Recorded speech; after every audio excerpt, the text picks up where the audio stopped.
So, October has not been a good month for film. This is a month with no ups and downs and no horror movies. I thought this is Spooktober.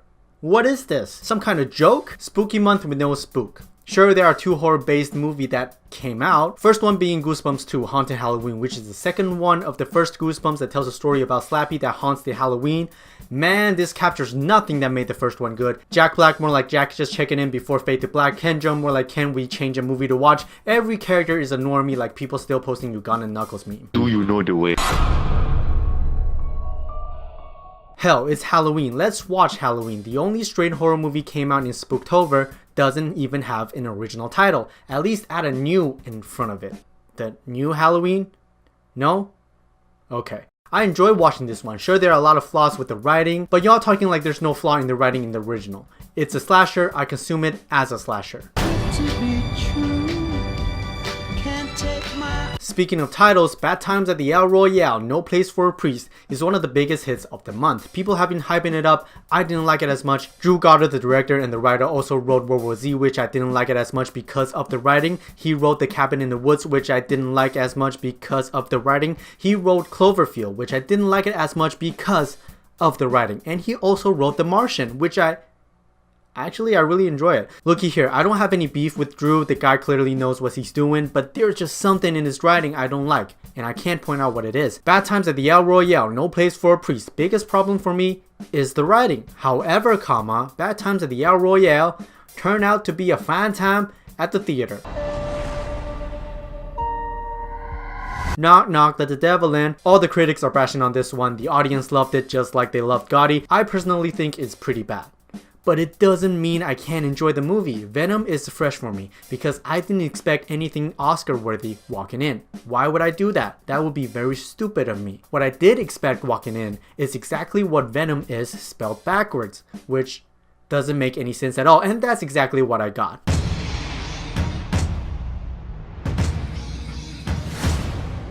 I made a video called The Hate You Give and the Thoughts I Have. I'm split about this one because everything I said in that video. When movies start becoming a direct depiction of reality, then when does cinema stop being cinema? It's an idea that haunts me, but boy, nothing haunts me more than this intermission. Ding ding ding, that's right, we have intermission on this channel. This intermission is brought to you by your boy, Mike Flanagan. Man, after The Haunting of Hill House, I'm relieved that he's taking over Dr. Sleep in 2020. Okay, intermission over. You know what else is over?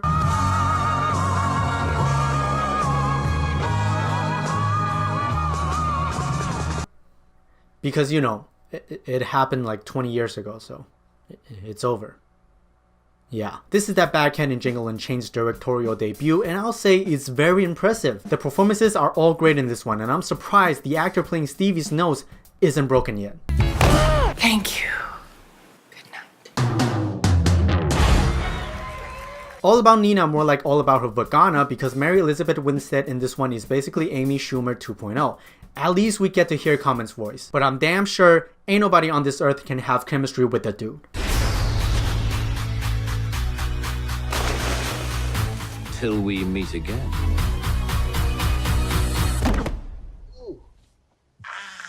Ooh, Johnny English strikes again. More like Johnny English strikes out. No! I say enjoy this one for what it is. It's great to see Rowan Atkinson on the big screen again playing Mr. Bean that talks.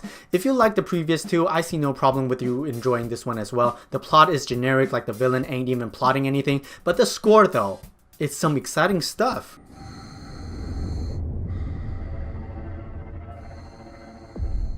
I probably won't be the first man to say this, but the first 2/3 of First Man is kinda boring. Once they got to space, that's when shits get real. I would say go watch it for the last third, Ryan Gosling and Claire Foy, but man oh man, the camera shakes more than Hardcore Henry. Jesus Christ, what is your goddamn problem? There's a lot of gun firing, but the film is a major misfire. The cast is underused, and the best scene out of it is when John C. Reilly swallows a fucking spider, and the sound design is actually very appealing. Thank you, the Sister Brothers. Very cool. I'm just talking about living. And speaking of guns, The Old Man and the Gun is about an old man and a gun. Look, I love the director's previous film, A Ghost Story, so obviously I'm gonna check this one out. Not a great movie, but also not that terrible.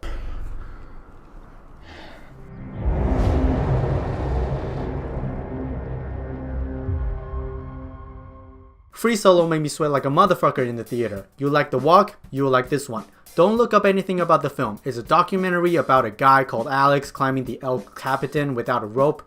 Whether if he makes it or not, why not just find it yourself? It is Spooktober.